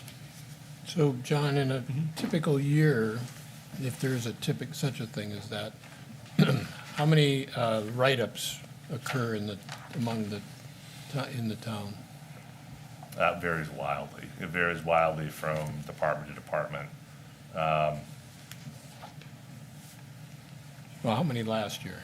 Well, I don't have a total number. I'm not trying to drill down I know, too I much. just appreciate the concern about making sure that we're getting our money's worth from our employees, which I think is the overall, but I think we just need to be careful about that. No, I'm just trying to get a sense of, is that an effective tool to address things, and do we actually use it? That's really. Yeah, so we use it, I would say, in varying frequency, depending upon time, depending upon circumstance. I would say in the last month, we had a handful of people written up for individual issues, but there might be 3 months in between another circumstance. That's So okay. it peaks and valleys, Okay. Um, Because sometimes you have that, and it never gets, nobody wants to use the tool. Right. and, No, and truthfully, the only way you can, when you create a circumstance and you have difficulty in a public employee situation, you have write up, document. It's the only way you can eventually create that record, so that if you do go to the Human Rights Commission, or you do go in a public setting like this, all involved could see, okay, this is clearly what's occurred. Yeah, that's it, John, you can move yeah. on. Okay. So assessing. Yeah, back to assessing. I was enjoying the discussion. Poor Rebecca here. So in our last department, health insurance decreased. In this scenario, I take it's only one individual, so I take it added family or something happened there. It's just the cost of our expected premium cost increase. So our premiums increase, they run July to December, so it's half of our fiscal year. So this takes into consideration what our rates are now for the first 6 months, and then what we're estimating them to be for the final 6 months. And we don't have a number of employees to adjust. Correct. Yeah, sorry. That's why we're here, Craig. Don't apologize. You're doing. Just trying to This draw is out the exactly night. what you should be doing. Keep it up. Keep it up. Anybody else have anything on assessing? I mean, Kerry got he got the magnifying glass out and everything, guys. Come on. I used it, it's all right. Okay, all right. I just don't want you to feel like you brought it for no reason. So. Well, I would add that, I thought I heard, Kerry, that you were recognized enough in your profession to where you're serving on the state board or something? On the State Board of Property Tax Review. Yeah. I'm on that, yeah. Well, congratulations on Thank that. you. I think that's, you've been recognized before for your work, so. No, thank you, John. Yeah. Appreciate it. Assessor of the year 2024. Yep. 24? 23. 23. It's so. Wow. But yeah, I know it's been a while. The huh? award's getting old. I know. you gotta, it's a little tarnished. You gotta polish it up. Work it while you can. Right? All right, Is that it? Thank you, guess that's everybody. it. So that Any one we're good? concerns? I think everybody good with the assessing department? Okay. Library, page 221.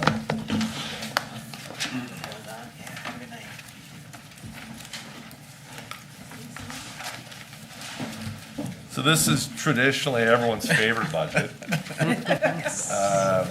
So for those who are new to the conversation, as you look at this budget, everything in gray are the items that are covered by our friends at the library committee and their and their bank accounts. We thank them for their support of what we do in the library. So the areas in white, or I guess blue, is sort of the total columns. Those are the items that the town is responsible for. So obviously salaries and benefits are obviously a big portion of that. And then the building, as we all know. So this is, obviously, the heaviest lift here is personnel. And, that's how it works. So. Tell me about the cell phone stipend. So we get, so myself and the assistant director get a stipend to use our cell phones. From the town, it's pretty standard for department heads. I would say I use my phone a lot for work. And they're in all other departments that have a department head or some of that level, it has that stipend in those departments as well. Yeah. It probably just stands out because it's the last That's all one, here. right? So, yeah. Bless you. So we had no revenue from the building reserve from last year, right? We haven't used anything from that, so we're just continuing to add to that as the plan for inherent maintenance that will. Do you want- come up. Yes, and we used a lot of that that we put in last year. We had an issue with the sprinkler system, and it was fairly expensive. So the amount that went into the reserve account that year was a lot less than I would have liked. So like that's the line that I did increase the most that has any town impact. We've been putting 10 grand in, and last year with this one thing that broke, I used 6 of that. So I upped that by another 3 grand to account for anything that breaks, and then actually making a reserve account. Okay, so that's 69.98, and the year-to-date for 25-26 is what for line 73.37. That's the expense you were talking about. Yeah. So that didn't go into the reserve, that. Yeah, we got spent used for that. Something else prior to going into the reserve. Yeah. So you'll just have 3 grand. going into Basically reserve, going in for that year, yeah. Which is part of the mentality of raising the reserve up to 13 for this year. Yeah. So that's assuming if nothing else happens there between now and June. Hey, I learned how to fix an automatic toilet the other weekend. It was awesome. I didn't think I was gonna. Glenn walked me through it. It was great. I'm just grateful you succeeded. Me too. So I had a question on it seems like, Megan, there's a formula not working in the 7337. Yeah, I just tried to fix it, but I'm gonna have to fix Okay. it Yeah. later.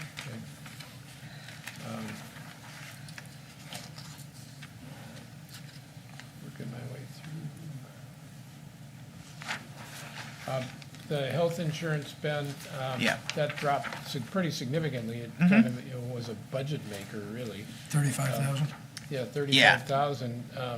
Is that due to some different staff or what? So that, I'm glad you brought that up. So that is due to the way we're budgeting for the family plans.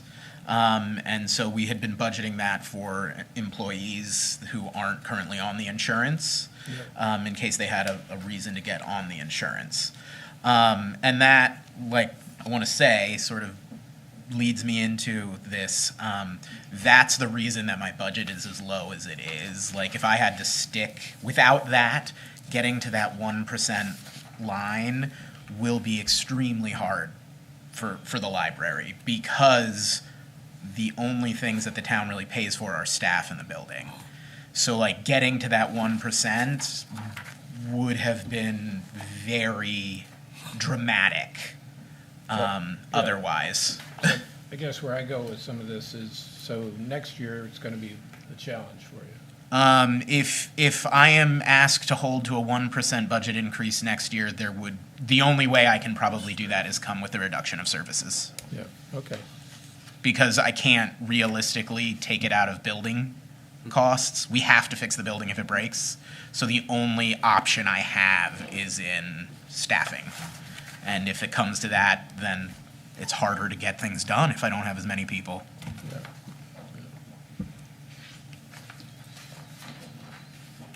Is there any data around like foot traffic to the library? What do you want? Well, I'm just looking How at. many cars are parked in the lot? I just go way Back to back that. when, you know, you had the temporary So location. Craig, if you look on 222, Yeah. So I got tons of got patron stats. visits, Okay, yeah. circulation. So I yeah. feel like these numbers, like going way back before we had the brand new library. Oh, I'm just looking at like staffing, and I'm Yeah. remembering way back when I had my young kids. Oh, I'm like, yeah. wow. No, That's a lot. we're way busier than we used to be.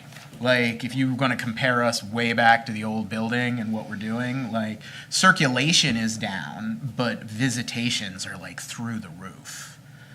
More people are using the building, more people are hanging out in the building for longer amounts of time. Like, what am I at? Like, this year to date, so this is through February, we've already had 31,000 people, like, visit the library this year. But So then the last 3 years is just about equal, right? yeah, 45,000 it's been just for about 3 years. equal, which has been nice. We've plateaued right around, either side of 40,000. 45. 45, visits in the building, about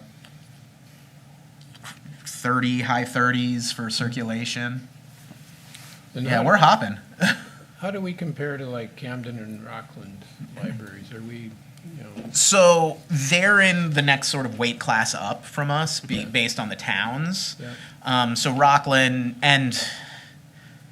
Rockland's in a much bigger town, so they're way higher than us. Even in library standards, as far as like comparisons, we wouldn't be an apt comparison for them. And Camden just blows everybody out of the water because they're one of the biggest tourist spots in the state, and people just pull up and Go in the go library in there. just to see it. Yeah. So, but that's true. Camden like blows lots of places out of the water because of the summer in Camden. Yeah.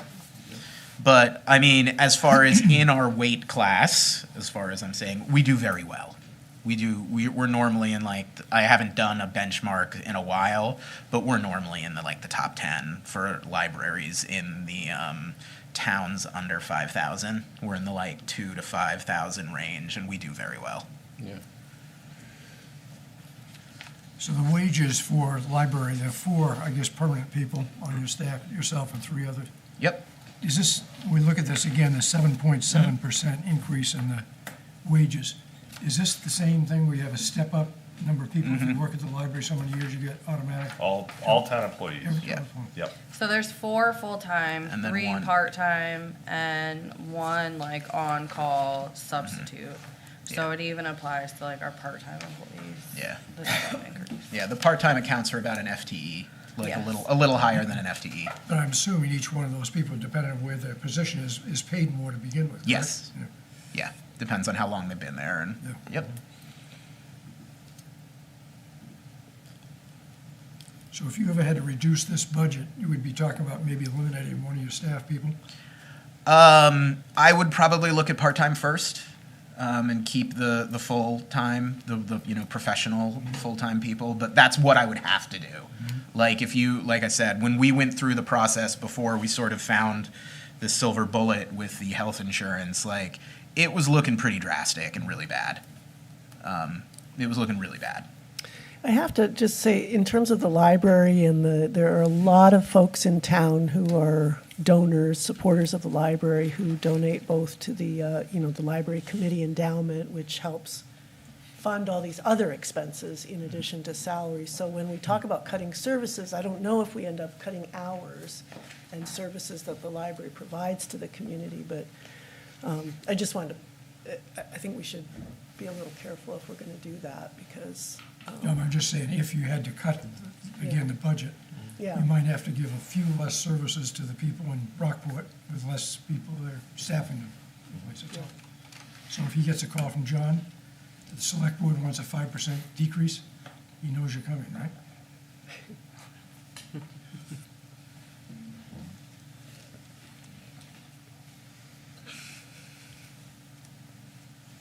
any other questions for?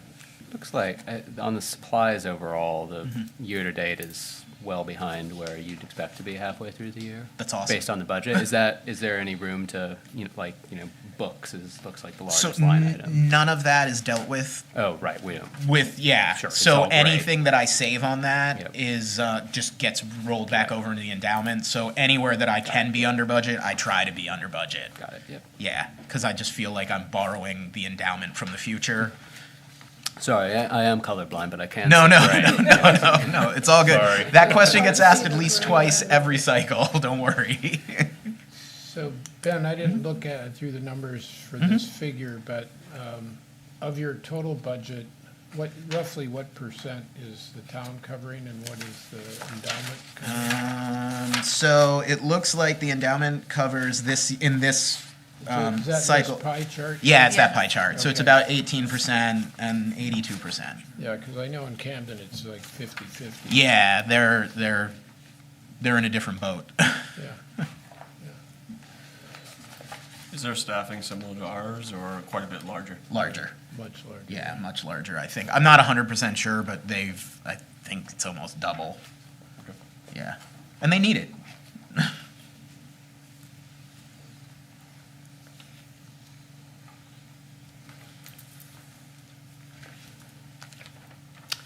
Anything else for Ben?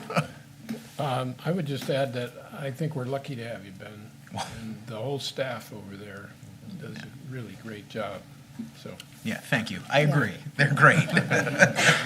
Thank you. So we're good on the library budget? Other concerns or questions? Was it a thumb up? That was a straw vote. That was a straw vote. Moving on. Well, thank y'all. Thank you, Ben. Thanks, Ben. Administration, page 39. We're doing well on time here. We're just 7:45 here. So we'll try- Muffins back here. Sorry? I'm not supposed to speak, but there's muffins back here. You can Dang. speak about that. I mean, don't hold out on us, right? Jeez. That's why Rick's sitting back there. Two good customers and we're dollar piece.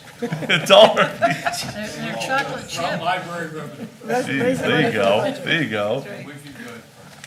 Yeah. Well, I'll start talking about administration, but if people get up and start walking towards the muffins, I won't take it the wrong way. So this is, maybe I should, I don't know. This is, so administration, this is up 11.1%. That's really leaning towards the wages in administration, and that's a number that's really entirely the select board. And No, doesn't it video include tech. Jeff? Videotech, sorry, Yeah. Videotech. Can't forget Jeff, sorry, Jeff. We're not going up that much. No. We're going up 2.8%. Yes. You guys don't get the step increases? It's not an increase in What's wage. up with that? I think we go down do. in step increase. Yeah. Yeah. Every year, You we're do. still here. It's like, John, are you ready for questions? Sure, why not? I don't know, but why not? Let's go for it. This is an easy one. What's an item? It says number of items considered under performance measures, and I don't know what that would mean. So when you, on your agendas, you have action items, you have discussion items. So how many different items are on your agendas in total? In the select board items? Oh, okay, so that's what you're tracking. That's, look, we gotta So find you're some. telling- try to find a metric You're telling for a me they're select doing board is pretty tough. consistently less work. We want to know. That's They're what doing I less did. work. I'm not doing any, I listen. didn't like the way this looked. Nobody asked me. I never saw this. I'm like, ah. It's not less work, it's just more complicated. Yeah, each of those issues took like a I whole mean, meeting. how long was the Rock Road conversation? I mean, Yeah. that's And then some wastewater worth at least 5 or discussions. 6 items on its of itself, but. Right, it should be weighted, the item should be weighted. Okay, well, I guess the reason I'm asking that is because if one of our measures and goals is to promote intercommunication and information exchanges, it seems like our numbers are dropping. So that's not a good indicator. We were not asked about these numbers, so we're not gonna pay a lot of attention to those. What's that? I mean, you can spend time on it if you want. Okay, all right. Well, I thought it was in the budget book, and I thought, Actually, I think there's a bigger discussion to have about what are we using for performance measures generally, and at some point, I'd love to have the budget committee check in on that. Great. And look at performance measures, but I'll table it then, Denise. if that's okay. No, I'm, You're talking performance measures for the select board specifically? I'm talking performance measures all the way through the budget. You know, every department seems to have performance measures, but some of it seems really, I don't know, obtuse, if you want to use that phrase, like what's an item? And is that really a measure of anything, you know? So, I don't know, maybe I'm the only one to think that. I agree. Yeah, I'm not worried about items. Yeah. Well, I think in other departments, there's other things as well that. I don't think it's a good metric, so we'll just, Yeah. Well, the items are going down, so we should just cut a select board member. Turns out they did. Okay, moving on.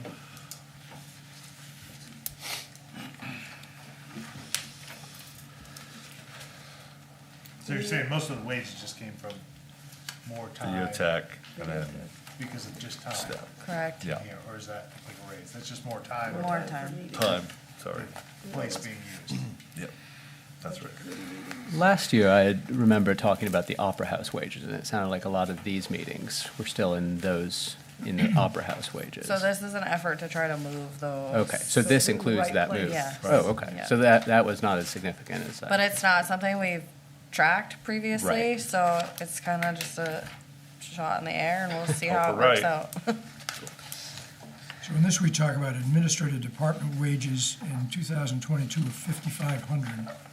And this year, we're budgeting for 18,000. Tell me what happened between those? A lot of that is videotech fees, so this department used to only solely cover select board stipends. It does not anymore. So like their select board meetings that they have here, we pay somebody, typically Jeff, to live stream these meetings and, or tape it.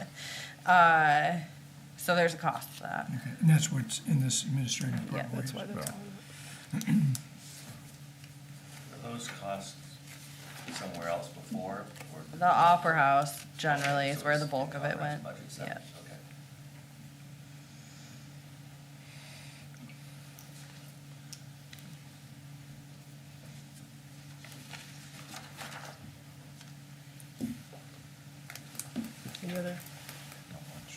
Any other questions?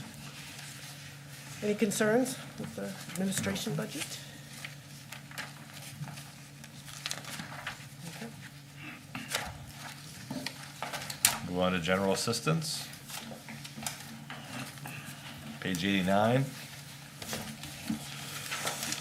This budget is down, I need Carrie's magnifying glass, 92.6%. It really comes down to the miscellaneous contract, which was a contract we had with the Volunteers of America, provide some additional caseworker support for the GA office. With the change of the two hotels and their management, how they operate, and really a reduction in calls for service and calls for need for general assistance from those two locations, that contract really is no longer necessary for us. So we would end that contract this fiscal year. We don't need to add that for forthcoming year. So that helps us reduce this amount greatly. And also a reflection of, the rental and household assistance on 3360 again.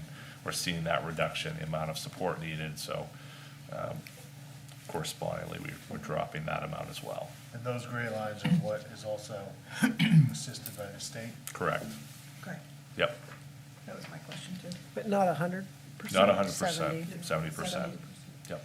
And the drop is mostly because we no longer have the two hotels or motels accepting Right, vouchers. occupancy. That's exactly right. But at the same time, when it shows on page 90, clients seen from 18 down to 8, I mean, that's not the hotel, That's strictly somebody coming in asking for assistance?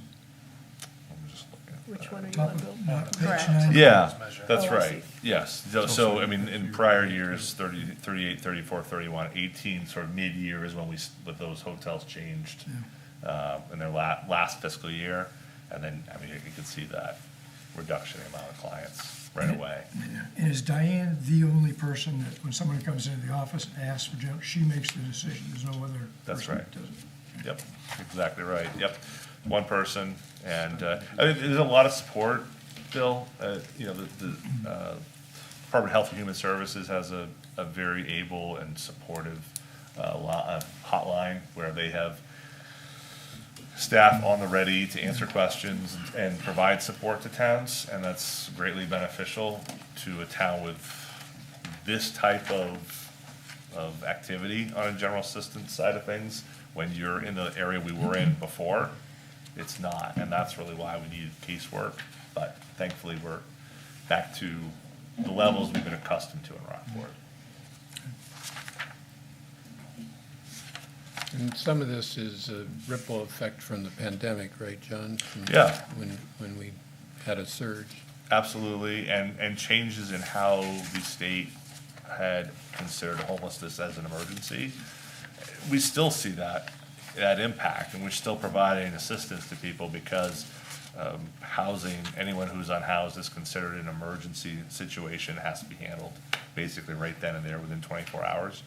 The problem with that, of course, is that you are effectively forced to provide that housing and that assistance. Now, the return of that, you know, after that first 30 days of support or 7 days of support that you initially provide, they have to provide some sort of, you know, are you looking for a job? What are you doing to try to get out of this circumstance? But it's a bit of a bouncing ball. And Wasn't there everyone's some following. recent legislation that the state created that extended the housing benefit to like 12 months? Yes, that's right. Up to 12 months. Up to But 12 months. But the issue initially is that general assistance is set up so it's really meant to be a 30-day snapshot. And so, yeah, you could extend 12 months worth of 30-day snapshots. But the purpose of the program is really meant to be temporary assistance to get someone into something that's a much more permanent circumstance. No doubt, we all know housing is in short supply and costs are through the roof. This isn't the model, in my opinion, to solve that need, but Augusta somewhat put that upon the municipalities to fix, and it's really unreasonable. But If it went 12 months, they'd still be subsidizing the 70%, right? they would, yeah. And really, at that point, it's an administrative issue. It's how much time you take to process and check to make sure that they did try 3 different places to try for employment, or, they've got a caseworker, and so they're in a job training program, or something of that nature. Someone has to track that. And if you really had to go 12 months, that would be a much greater share of this position than we're funding. Well, it's a relief to have this department or this section of the budget go down so much, for lots of reasons. And I would just add in wages, just for those who are new, after FY 22-23, those wages are now included with the executive assistant, Diane, for those who know, in my office. So it's sort of all encompassed into her position. That was part of our salary survey and sort of incorporating that into one package. So we are paying someone to do this job. It's just incorporated in my department. All Okay, that. I think, any questions, concerns?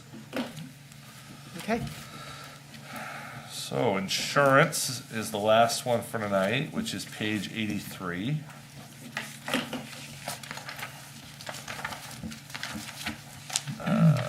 We are at an increase of 3% here.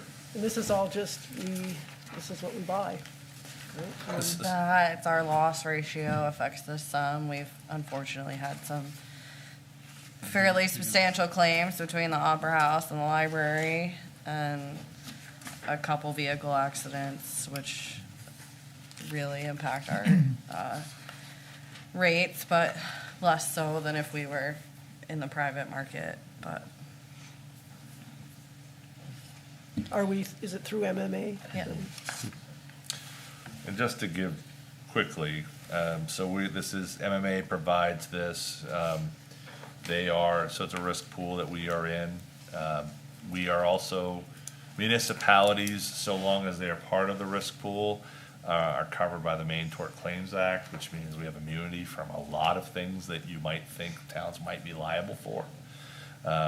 And those that are not, we are covered through this risk pool. So it allows us to keep our rates low, keep our liability low, and thus our cost to taxpayers low, to provide services that sometimes be pretty expensive. To hire police officers or to plow, snow. As all of us know, sometimes mailboxes get hit. Sometimes things happen. Sometimes a kid on the playground breaks their arm and falls. There are reasons. You have a harbor. So that broad liability coverage and support helps us greatly. I'm glad that we are not a town that is forced to not use the risk pool, because it's a very costly endeavor for those who are not. So some towns get kicked off? Correct. Yes, yeah. So the revenue here, John, is from MMA? Yeah, the dividends. Yeah, Yep. the dividend. Yep, absolutely. So these are all still just projections, right? These aren't, I get these estimated percentage increases from them okay. when I do this. So these will be accurate numbers, these aren't a guess? Relatively. and we're still waiting. Yeah, if the percentage might change by a point, like a 0.2 or 5 or something, but they're not gonna change drastically. You're talking about the 128,000 we're talking about? Yeah. Overall, yeah.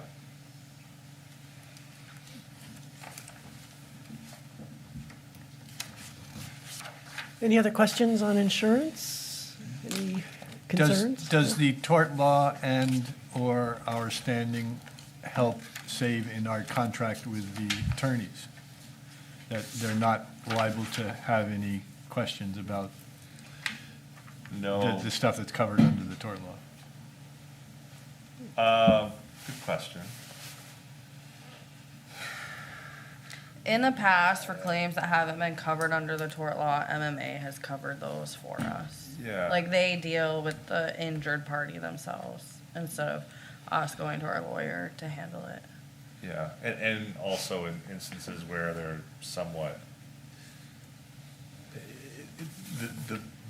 the pieces of the tort law are so well known that sometimes you're actually able to go through MMA law, that they have their legal services team that you can go through as well. So we are. I think it's sort of baked in. I mean, that Bernstein sure knows they're providing services to That the would be my assumption, municipality, yeah. and So that piece, they're not trying to factor into the retainer. And I think that's also part of wanting to work with a firm that is experienced with municipal law, right? As opposed to someone who's, having a shingle out there and is a lawyer, but knowing the ins and outs of the Tort Claims Act is part of what Phil Saucier knows. He could probably do it backwards, knows it backward and forwards, even if that's not his necessarily exact area of specialty. So. All right, well, sort of a anticlimactic to end on insurance, but. Sorry, try to get something spicier next time. Although maybe that's all right. Yeah. Cemeteries. Cemeteries end tomorrow. It's a good way to end it. And public works. Let's see, so our next meeting. The ultimate, isn't it? So our next meeting is next Monday. Same time, same place, same candy. Will you entertain comments from the public? Sure.